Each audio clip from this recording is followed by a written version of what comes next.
Hi, I'm the Lone Zebra. Watercolors, that is. And now I've got colored pencils, too. Welcome. My name's Diane Lalomia, and I'm the starving artist. At least that's what I am at this point. But we are going to talk about nutrition and reversing heart disease. In addition, we're going to share some art today. This is what I'm working on right now. It's a colored pencil drawing of a wolf. It doesn't look like much yet, but I'm going for it, even though it's an advanced tutorial on Bonnie Snowden's Ignite. You have a membership. I have a membership with her Ignite, and this is one of the tutorials I'm working on. And I've learned a lot with Bonnie, especially about colored pencils. You see, I was into watercolor, and I've just recently discovered colored pencils, and I'm having a blast. These are some of the ones I'm working on, are with. Right now, this wolf is done on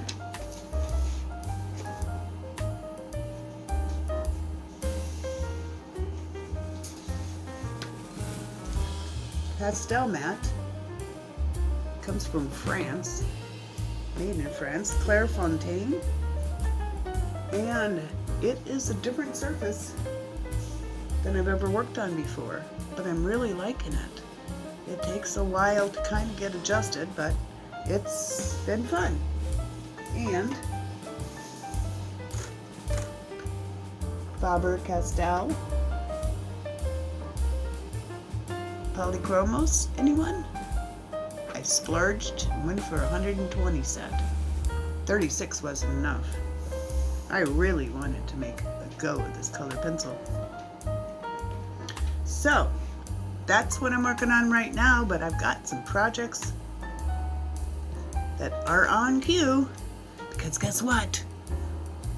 I'm gonna be in an art show. Yeah, Christmas craft show. Not only am I gonna be in it, but I got a sponsorship to it too. Someone's paying for my booth space. I needed that because I haven't done a show before, and I have to have quite a few things for a display.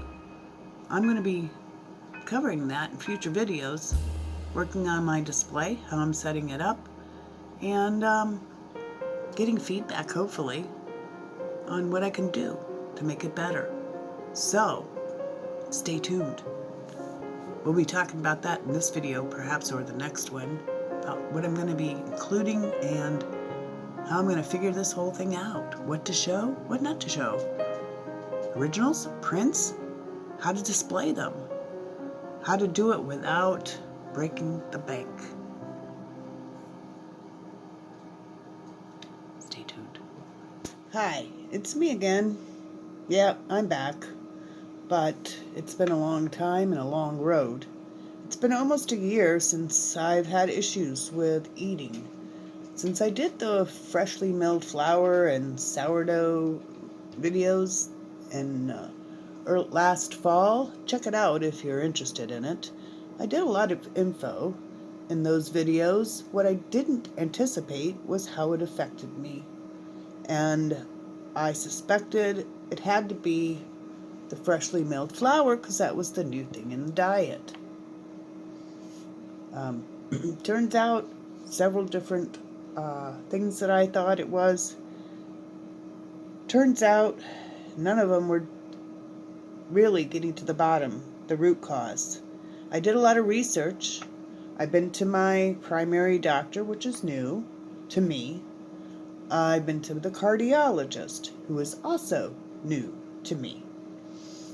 And they keep saying it's my heart. I was in congestive heart failure before, after having had a sudden cardiac arrest. That's a long story, but anyways, I had ultimately, in a couple of years down the road, with a lot of different things that were suggested by one of my cardiologists that I saw for a second opinion, Dr. Kahn. This is the older version. I think the new cover looks a little different, but it's the Whole Heart Solution by Dr. Joel K. Kahn, MD. Anyways, I did a lot of things that were considered unconventional. I found that the cardio drugs didn't really work for me, but that's another story. So, anyways, back to the main thing. No. I'm back again with what they consider as congestive heart failure. Well, I think that's secondary to the digestive issue. See, I have a Ehlers-Danlos. I'm a zebra. And over the past year, I've gone from about 140 pounds to 96 pounds. That's what I'm weighing about now, is just over 96 pounds. You can see how much weight I've lost. It's not pretty. But if you think this is bad, you didn't want to see me a couple of weeks ago. You see, I've managed to get with my primary doctor and addressed B12 deficiency issues. I'm now doing injections again, which was something I had done before. And I also had one iron infusion that would help with the iron deficiency that was seen in the available iron. The percentage is supposed to be 50 or 60%. It's done in a percentage. Mine was 7%. I felt like I had lead shoes or cement shoes trying to walk through quicksand. Not fun. I was becoming a couch potato. But anyways, here I am again. And the root cause, I believe I have identified it as being what they know as MALS. M-A-L-S. MALS. It stands for median arcuate ligament syndrome. It's a vascular compression syndrome, one of several different types of vascular compression syndromes. And it is, unfortunately, often seen with patients with Ehlers-Danlos. And that's how I ran across it. If you go to my website at dianelalomia.com, you'll see on my blog the last 2 posts I wrote about this. And there is lots more information out there about it. So I won't go into details. Today I want to just focus on a little bit about what I'm doing for the heart situation, the MALS, and more importantly, what I'm doing in other avenues as far as art, because I'm in my studio and that's what I want to focus on is art. So, without further ado, let's get to it. Here's the book Dr. Kahn wrote, K-A-H-N, The Whole Heart Solution. I think the new cover looks a little different. This is the original version that when he first published it back in 2014, I think it was. And he autographed it for me. Anyways, his recommendations in here are for heart patients and for people with a family of heart disease and just the normal person that wants to make sure that their heart isn't sacrificed because they're not getting the proper nutrition or exercise, whatever. He wrote me a prescription which actually identifies several different vitamins that I started taking in supplement form that are specifically designed to help heart health. One thing that I have to make sure I maintain is my vitamins and my supplements, which for me it's not easy because of Ehlers-Danlos, I had a small bowel rupture and I went septic and I was in ICU and I really didn't come through that one, but I ended up with 2 ostomies, an ileostomy and a colostomy for 5 months. 5 months. After which they were reversed. But that's left me unable to assimilate many vitamins, especially during the time of the ostomies. There was no way that I had a digestive system like to work. So I had to do vitamins that I could find in sublingual form. Sublingual, under the tongue, it is absorbed via the dermal layer, transdermally. So it does not need to have a working digestive system. You don't have to go through the stomach because you've swallowed them. It goes immediately through your tongue and into your bloodstream or into your body. I do this with B2. That is very important. Riboflavin. It kind of kicks off the methylation process. So if you have issues with methylation, make sure you're getting B2 in sufficient quantities. And when I'm not doing my injections, I'm doing sublingual B12 to get my B12 up and give me that energy that everybody takes for granted, but not me. And more importantly, I have to always make sure that my B vitamins are adequate, that I'm getting supplements, and I particularly needed the methylated vitamins for the folate and for B12. Not everyone needs a methylated version. Some people, it's not a good thing. So you need to find out what your biochemistry is. If you have methylation issues, are you an undermethylator? In that event, you do not need methylated vitamins. If you are an undermethylator like me, you need a methylated version. So this particular one has B1, B2, thiamine is B1, riboflavin B2, niacin, vitamin B6, and this is important for me to have both versions. There's 2 different versions, P5P, which is ready for the body, and the typical one is the pyridoxine HCl, which not everyone can assimilate properly, so it's good to get in both varieties so you get what you need. And as far as the B6 toxicity issue, I'll just briefly address this, that if you do not have the proper vitamins that your body needs and minerals that your body needs to accommodate the methylation cycle to work properly, the B6 can become overabundant in your bloodstream and get what some people refer to as toxic. I've heard people have issues with this. Because their body isn't able to assimilate it, it becomes a buildup. What I've learned is you need magnesium in order to get B6 into your cells. If your magnesium is not sufficient, your B6 will be a problem. So, next thing is magnesium and potassium. I have a supplement that incorporates the 2 together in a balanced amount. Magnesium and potassium need to stay balanced in your system because it is very important for heart, for your electrolytes in your electrical system of your heart to have the proper balance. I tend to run low in my potassium, and it's shown up on my blood test. And because I do B12 injections and I take B12 supplements, the B12 requires more potassium. It will make your potassium be depleted if you're not staying up on it.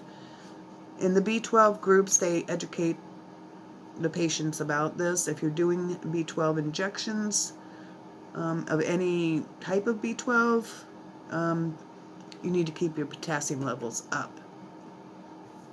Some people cannot tolerate a certain amount of magnesium. There's different forms of magnesium. I personally take this magnesium supplement every day, but in addition, I also do Epsom salt baths, which is a way to provide magnesium via the skin, transdermally again. I was looking for alternative ways for supplementing minerals and vitamins because of my digestive system being disabled during my ostomies, the 5 months that I went without being able to assimilate many of the vitamins and nutrients. Anyways, that's kind of it in a nutshell as far as the supplements.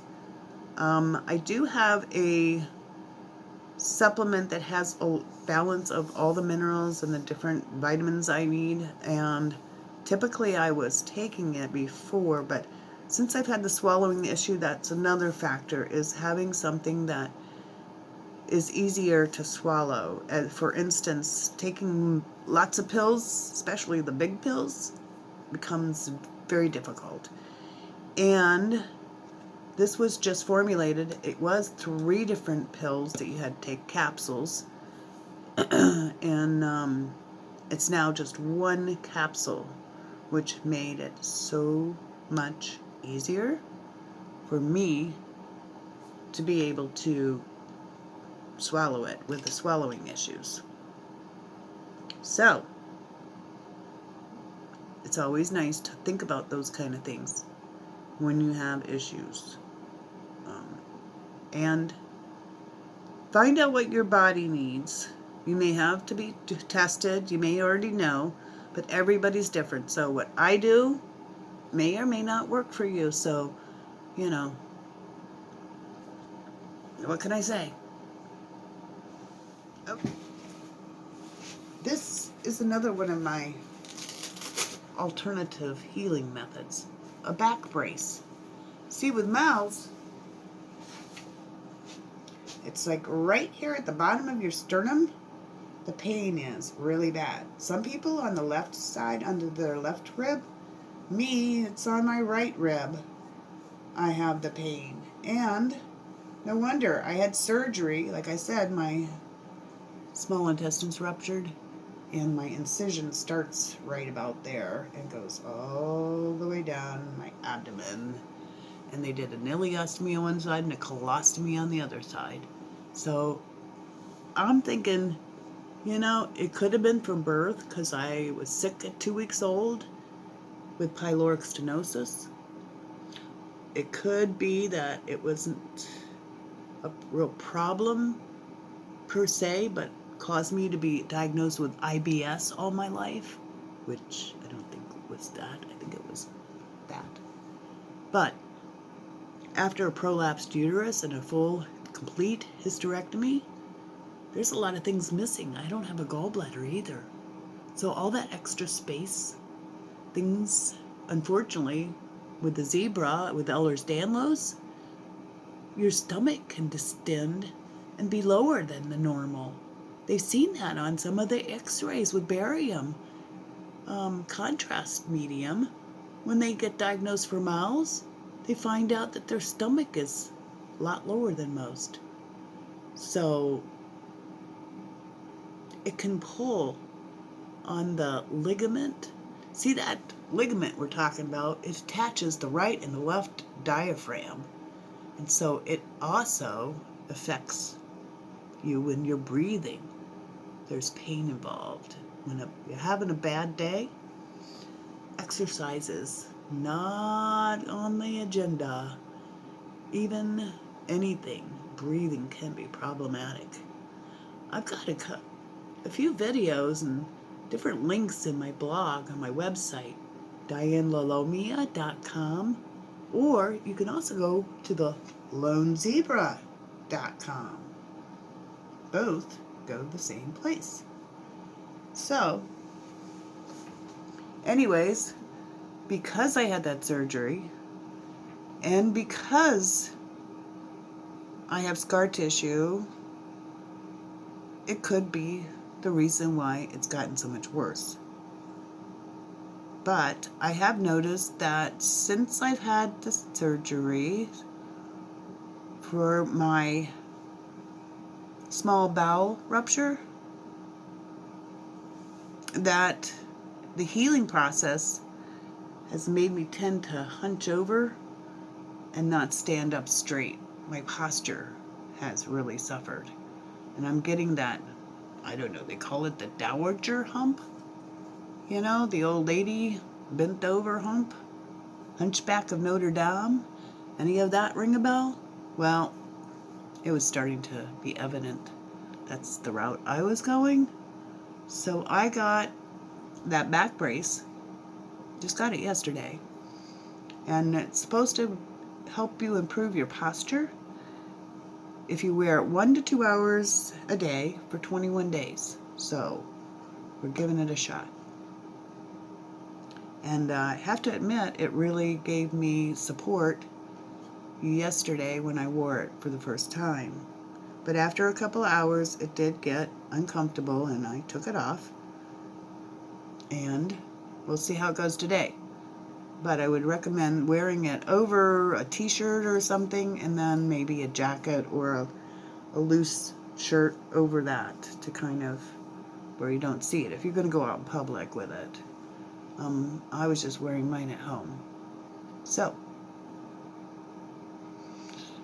we'll see if that takes, it should take the pressure off of this area, because quite frankly, I've had way too many surgeries. I don't want to go down that road. So if I can avoid Mal's surgery, believe me, I will. Besides that, right now at 96 pounds, I'm not really weighing enough to feel confident about getting through surgery, because all those anesthetic drugs, all the pain-killing drugs, all of that stuff has to go through methylation, which I suck at. So, there you go. One thing I want to share with you before she goes to sleep is one of the things that I'm doing to help me with healing is a new animal. I got a puppy.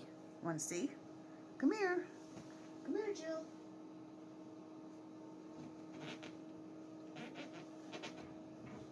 This kind of sums her up right here. Little Miss Sassy. This is Jill. Hi, Jill. Say hi to everybody. Yeah, hi. Jill is a Jack Russell Terrier and a Shih Tzu. And that cross is called a Jack Tzu. I won't even begin to tell you what my husband calls that breed or cross. It'll definitely make you laugh. But anyway, she's only just over 12 weeks old. We just adopted her last week. She's been with us for a little over a week, Saturday. So today is Wednesday, week and a half. And she's kind of fit right in. And somebody at Tractor Supply said she looked like Mini-Me to my golden doodle. And wait till you see the pictures of the two of them together and you'll understand why. She looks just like Sadie. Huh. And she gets along very well with Honey and Sadie and her, and they're color coordinated. What do you think of that? It wasn't intended, but it happened. So anyway, say goodbye. We'll see you later. I'll let her go back to sleep. She likes to sleep at my feet, so she's always on my feet in the kitchen or wherever I'm at. So that's new on the home front for that, is having a puppy or an animal can reduce the stress involved with chronic illness and healing. It helps get you outside to take the puppy for a walk. It gives you something to look forward to or not. And she makes me laugh. And I see the light keeps changing, so I apologize for that. But I'm doing the best I can under the circumstances. It's not been easy. So, anyways, animal therapy, read about it in my blog. The last post I did about mouths, I also talked about animal therapy. Okay, and here we go on some more things for you.